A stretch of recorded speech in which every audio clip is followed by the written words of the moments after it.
we actually have two production areas, one for the V8 engines, and up here we've got the production facility for the handcrafting of the world's most powerful straight 4 2-litre engines. Right, so this is the V8 facility. It's one of the two V8 facilities we have here, where we build, in this case, the engines for example, the E63, the GT63S and the S-Class. Every mechanic builds an engine by hand from start to finish. We are halfway through here. And upstairs we've got the facility for the world's most powerful 2-litre engine.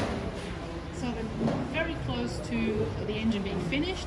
Before the mechanic actually hands over his engine to the test bench, he will make sure that everything is perfect on his engine.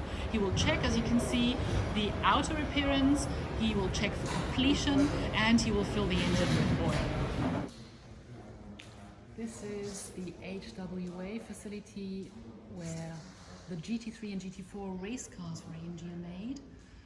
The cars are, you could say, spin-offs of the two-door GTs,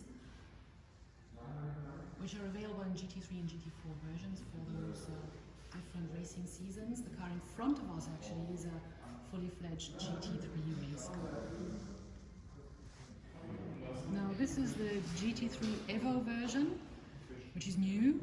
It features the V8 naturally aspirated engine that was also placed into the SLS Gullwing, and in the SLS Black Series produced 631 horsepower.